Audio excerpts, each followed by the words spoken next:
Hello guys, we are on to part 4 of the Range Rover build. We've got the tailgate to go back together, rear screen to go in. Tia's here, she's got a little fix to do on the SOS system on the car today as well, which we'll show you in more detail shortly. We're going to strip a load of trims off the car today, so it's all ready for paint. It's getting painted tomorrow, so I am getting very excited now because I'm getting very close to getting it on the road so we can take it for its first test drive. Won't be long. You're excited, even though she did state that she doesn't like Range Rovers the other day. I'm not the biggest fan, no. She's not the biggest fan, but Not the biggest fan. I think she's going to be converted. I'm pretty confident, but we shall have to see. We shall see. So I've gone ahead and removed the 2 side trims off the lower door, removed the wing mirror as well, and the scraper mouldings around this door. I've still got to get this one off, so it's all ready for paint tomorrow. The other job I've done is I've replaced this part as well, and I'll show you the original one now. This was the old one. If you look, this was on this door, but as you can see, that's been in the wars a bit. But I did know that was like that when I bought the door.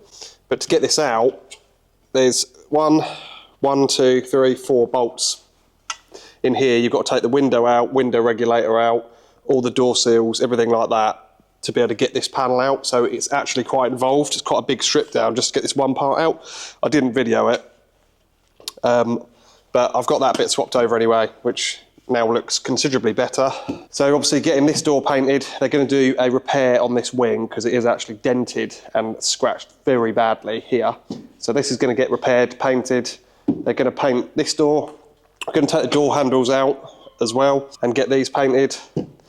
These are off the original doors because these doors had the autobiography ones on it, which I don't like. Get them painted, get the trims painted, and then we shall be about there, basically. The other job I've done is I've got the front panel, which covers the toe and eye on as well. This is all fresh paint, looks great, and I've ordered some new clips which hold these on because they're notorious for breaking. Managed to find some on eBay relatively cheap, so there's 4 new clips in there as well. Really starting to come together now. Probably going to get this front grille painted as well because it's got a slight bit of damage on here, but it's not the end of the world, so another job. We're now going to attempt to fix the fault with the SOS system. Just need to get a ladder to get in the car. So we're now going to show you the fault that's on the dash.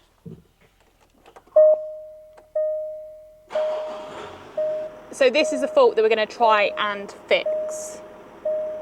We're going to now run a code scan on the vehicle to see what codes are in it. Obviously we know the SOS one's going to come up. Hopefully there won't be too many, or hopefully no more. Just going to do a complete code scan on the vehicle now, so it will scan every single module which is fitted to the car. And then we can see what faults are in it. We do need to bear in mind we've got trim off, we've got a wing mirror off, I've got other plugs disconnected on the near side doors, so there will be some faults probably in the body control module. But obviously the main one we want to look at is this telematics control module.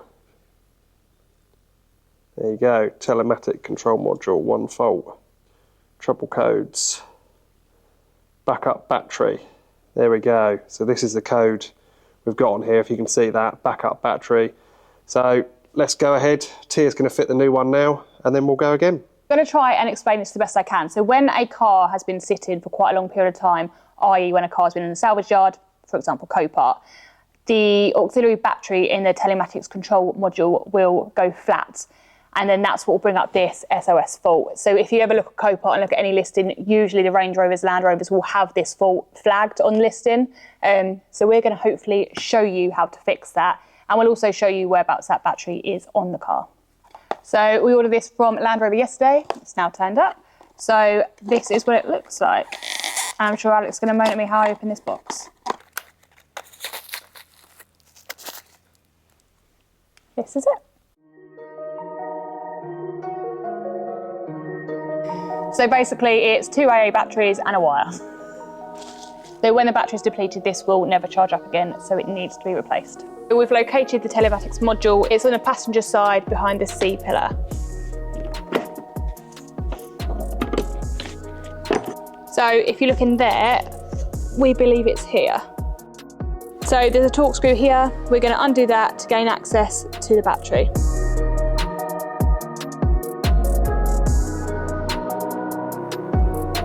There it is. Ooh, there it is.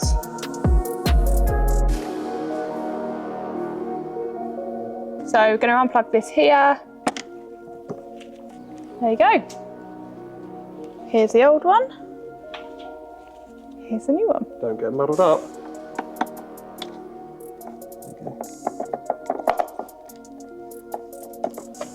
Perfect. Don't drop the screw. Yeah, that's what I'm worried about. Don't drop the screw. Because of my nails.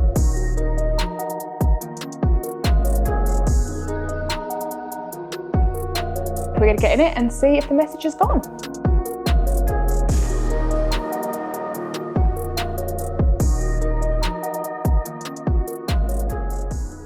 So the message is gone, but we have an engine light. That's unbelievable. How have you managed to do that? So T is now banned from working on the Range Rover because she's broken it. We're just going to erase that code out of the telematics control module now. We might have to tell it that it's had a new one fitted, I'm not sure. We've also now got a mystery engine light come on as well, which I have no idea what that is. So I'll probably clear the code out of the telematics control module first, and then we'll see what's in the engine control module. Clear that. Okay, that's gone. But what have we got? What have we got in the engine management? Ambient air temperature. Oh, you know why, don't you? Got the wing mirror off. So the ambient air temperature will be in that wing mirror, I can 100% guarantee that. Because I've got that mirror off, that's brought that fault on the dash, which is unbelievable really, but there we go. So there's no point even trying to clear that. So what I will do is just go back into the telematics and just see if there's a reset for the auxiliary battery, if you've replaced it. It might not be, but so many modules on these Range Rovers. A lot to go wrong. No, there's nothing there to be able to do it, so I'm happy with that. Let's just clear everything.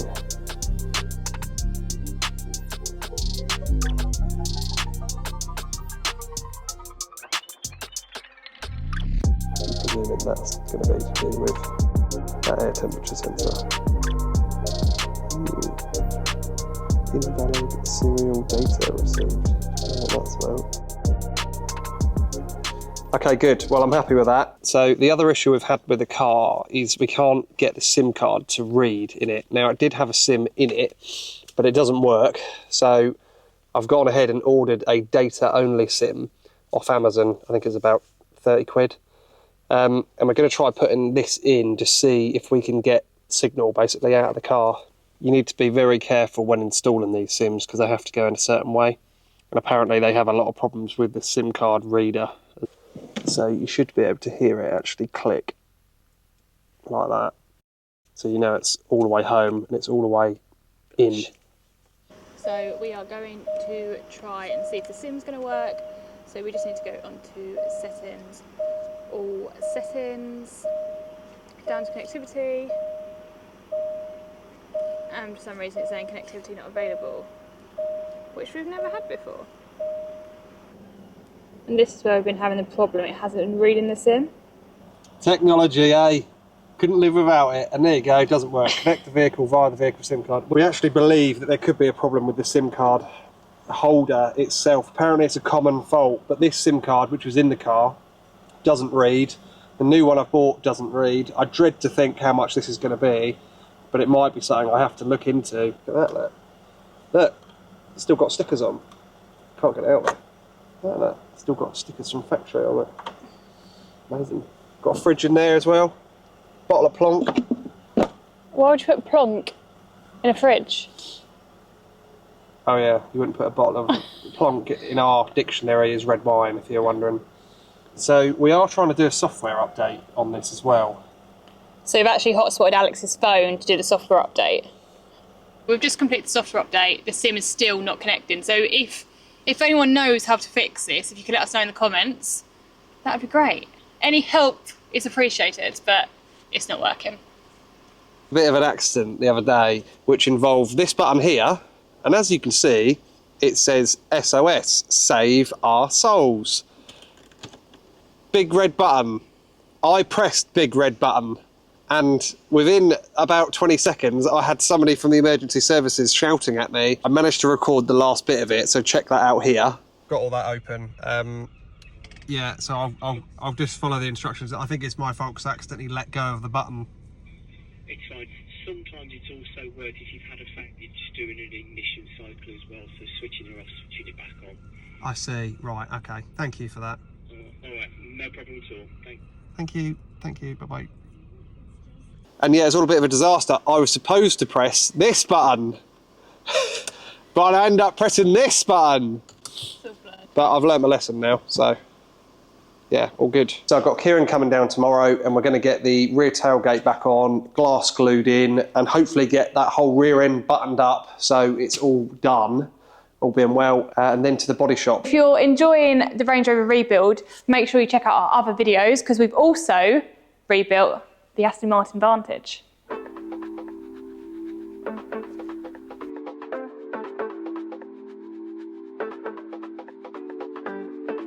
So we've also done a 2,000-mile road trip in this car, and it didn't break down. So check it out here.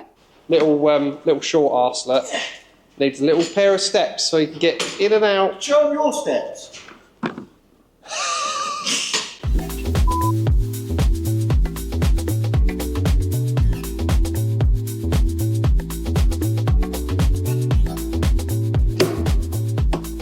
Right. You in?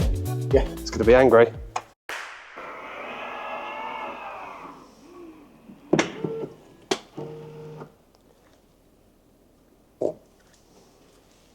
Yeah, I mean, it's not a million miles off, is it? That's closer down the bottom. That is better. Should we try it? But that's probably not as far that way. But it's gonna. You could always bring the tailgate over, and that's really more. That does look a bit better, doesn't it? It's just a top, isn't it? Many hours later. Now we're going to get the rear screen in, done our final bits of adjustment.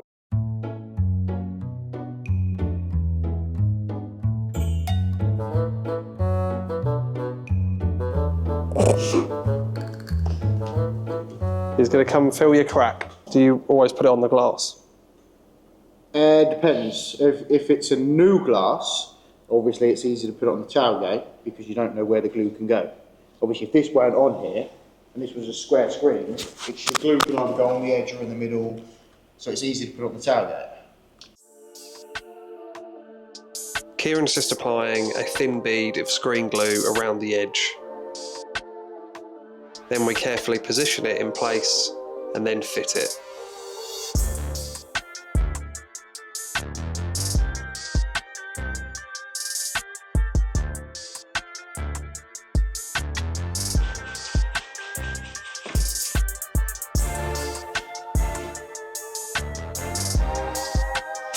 Then we're just fitting back on the rear spoiler, which houses all of the GPS antennas, aerials, etc., and the centre brake light. There's 3 plugs on here we need to plug back in.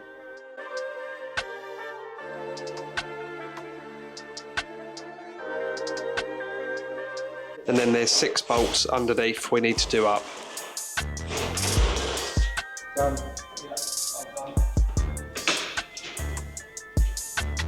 Released.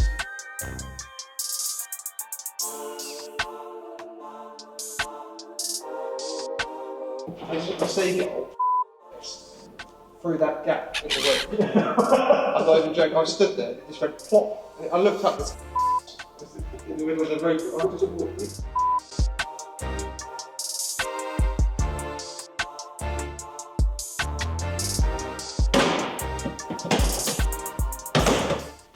Looks a bit better, doesn't it, mate? We're just swapping over this loom and putting the original one back in because it's got park assist, which is these side ones here. So we'll only be using the 4 across the bottom, basically, just as the rear parking sensors. And then we'll leave these ones in, and everybody will think it's got park assist, probably. If they know anything about cars. If they know anything about cars. Swapping the loom is a pretty easy job, just removing the old one out of the bumper and then fitting the new one back in its place. And then we slide on the bumper and attach it in place.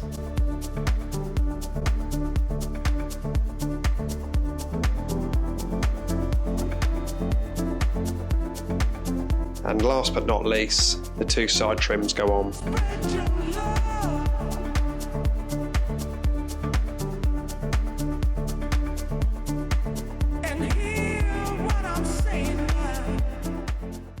Okay, so we've just finished the last bit of assembly on the rear end. Everything's on, bumper's on, we've just tested the parking sensors, everything's working fine. The only thing I have got to do is get rid of all this sticky plastic stuff. Co-parts stuck something over here because obviously everything was smashed, broken, and they just stuck like a big sticker around it, I think just to keep the glass in and everything like that. So we'll just give that a bit of a clean up, and then the whole car needs a really good clean. And then it's off to paint. Go and see Jamie for paint, get the doors painted up, and then we're about there, aren't we? So yeah, good job, well done. And we've also got some amazing news. Just been in for its MOT, and we've got a pass with no advisories on it. So ecstatic about that. It basically means I've done a good job putting it back together, or we've done a good job putting it back together. Yeah, so the law states if you buy a Category S write-off, the vehicle has to have an MOT for it to legally be put back on the road. So now that's done, I've just got to sort out the insurance and road tax, get the last few bits of bodywork done, and then we're going to be on the road, and hopefully you guys will be seeing the first drive very soon. Time for some prices! This is the best £120 I've ever spent in my life. If you feel a bit down in the dumps and you don't really know what to buy in your life or what to get out of life, I would well advise to get yourself a pallet truck. The things you can do with it, it's incredible. I use this every day. Even if something isn't even heavy, I just jack it up and wheel it around with me. It's great. Great investment. I actually bought this crash damaged from Copart as well, and I've repaired it. So amazing, really. Okay, we've got to the point I didn't really want to get to, but we're now going to go through the full price lists. So far, we have still got some expense on the Range Rover, but we'll add that in at a later date. But this is where we are as it stands currently. The Range Rover itself was £15,000. So yes, Mr. Bid over here got a little bit carried away. So I did set myself a budget. It's good to do that, especially with these auctions. And I went over it by £3,000. So I set myself a budget. I was hoping to get it between 10 to 12,000 is where I was hoping it was going to land. Something interesting happened during the auction. It was on a reserve, but the reserve actually come off at £10,000. And then it was literally between me and another buyer who bid me up basically to 15 grand, and that was obviously his cut-out point. It's not the end of the world. I was prepared to pay that bit more because it was exactly the car I wanted to get, and I had been looking for quite some time. Although I didn't expect it was going to have the damage it did to this degree. Little lesson for you. So the Copart fees was £1,968. I think an awful lot of money, but that does include delivery, and I did get the car from Wolverhampton. They charged me £500 to get it delivered. Also, it went over their 10 days limit. They basically promised that they'll get the car delivered in that time. They didn't. They actually ended up giving me a refund of £75. I actually rung them up several times and they didn't even know where the car was. So obviously I was getting quite concerned at that point, considering I'd just spent all this money on it and not knowing where it is. But you need to be careful of that. And another big pointer is you can't see these cars. You can't go and view these cars at auction. You've only got the pictures and what they tell you to bid on. You can get a video done, so you pay £10 and then they'll FaceTime you, but that is not like viewing a car. You know, you and me both know that's not how you view a car. Doors, for both doors, so we paid one £380 and the other was £375. Yeah, so that's for the passenger side, front and rear door. Now, one was the right colour, which was great, but it got damaged in transit, a bit like the front bumper did, which is a nightmare. So that obviously needs painting. The rear door is totally the wrong colour. It's grey, but I knew that, and it's the only one which was online and accessible to buy quickly at the time. I actually ended up buying these parts before the vehicle had even got to me, just to get some stock really, so we were ready to go. So tailgate, the first tailgate, upper and lower, was £775. Bearing in mind, as you've seen in this video, the first tailgate I got for it had the wrong wiring loom in it. So that's actually obsolete. I'm going to put that up for sale and try and flog it basically, but I do believe I overpaid for it. I paid 525 quid for that tailgate and I actually ended up getting one the right colour for £350. That's a bit annoying. There's no way I'm going to get 500 quid for this other tailgate, so I'm going to list it for 200 and I'll probably just have to bite the bullet on that one. Rear lamp was £250. I might have said that that rear lamp was a bit more than that in the previous video, but it was 250 quid. Still quite a lot, but it's quite difficult to find these front and rear lamps not broken on eBay. I mean, you've got people selling broken ones for mega money. Madness. Like, who wants to buy a broken headlight? I just can't get my head around it, but there we go. Front headlamp, £300. As we talked about, there's a lot going on in them front headlamps, but much to our surprise, we plugged it in and it worked straight away as well, so I was well happy with that. Rear bumper was £210. Rear bumper, as you've seen in the previous video, it's all been painted now and fitted to the car.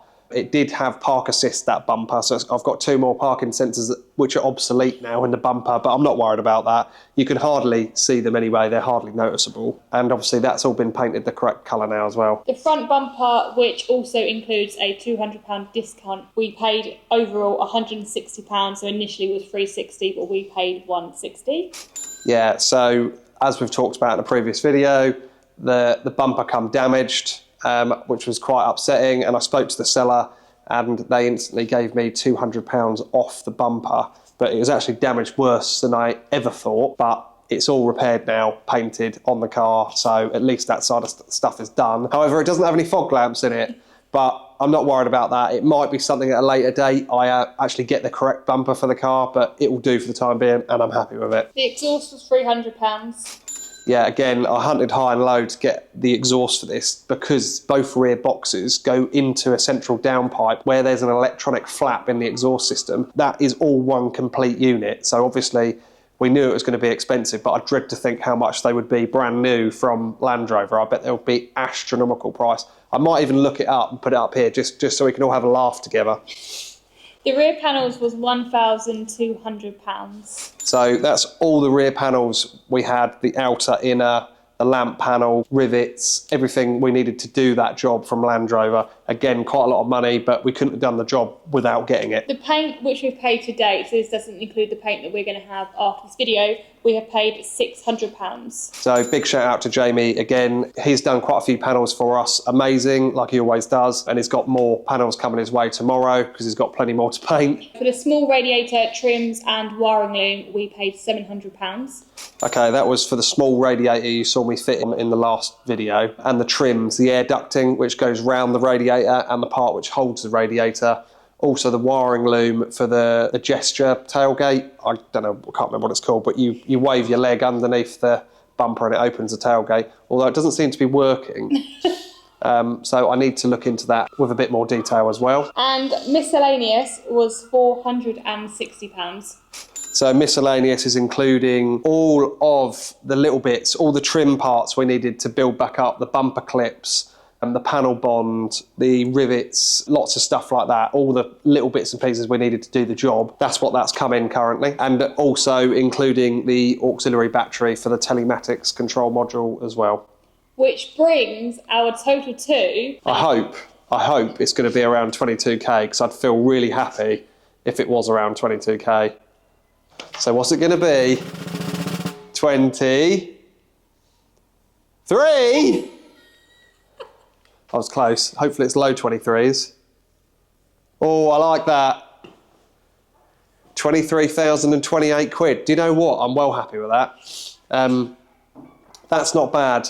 Again, you are getting close to a price you might be able to pick these Range Rovers up for, but I don't believe you'd be able to get, I really don't believe you'd be able to get the same colour with the wheels, the interior and the mileage for that money. I just can't see it happening. There are ones on there in the low 20s, but they're hideous.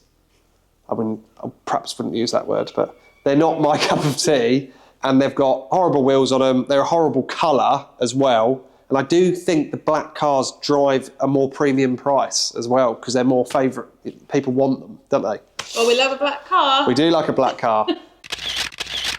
So I'm pretty happy with that. And I did see some comparisons which we talked about in one of our other previous videos they were going for around 30,000 this year mileage. So I think we've done well there. Yes, we have got a few more costs to do. We know paint as well. It's probably going to come to near 24 grand, maybe. I don't know. But as long as I was going to be sub 25, I mean, I was happy with that, ish. Obviously, I mean, I was hoping that we'd be all in around the 20k mark is what I was hoping. But it's things like the co-part fees. When you're bidding on these, you don't think about that. It's a silent fee. Yeah, you think you're just paying the price you've paid, but you're not. There's so many fees which come into it. And then, of course, delivery as well turns into a nightmare, so it starts getting expensive. But yeah, I'm pretty happy with that. So I got a hell of a car for £23,000, basically. And we reckon man hours on it so far, we reckon we're probably between 30 to 40 hours. Yeah, I reckon, it could be more than that. I'm not 100% sure, but we reckon we're around that sort of ballpark. If you're wondering how long it's actually taken us to do. We got the car mid-December, and what is today's date? 1st of Feb. Yeah, and today's date is the 1st of Feb, so it shows you the time frame of how we've pushed this project along quite well, really. Well, considering there's been Christmas and everything else in between. Yeah, and there's been a lot of days where we haven't actually done any work on the car, so I think we've done really well. I hope you've enjoyed part 4 of the Range Rover build. Next week, we've got paint, final fitment, then we're going to get this beast on the road and do the first drive. So I am super excited for that. If you enjoyed the video, make sure you're subscribed to our channel so you don't miss any of our other videos. Give us a thumbs up, leave a comment down below. And now I'm going to chop the Range Rover in half due to the comment left on the last video. Not really, not really.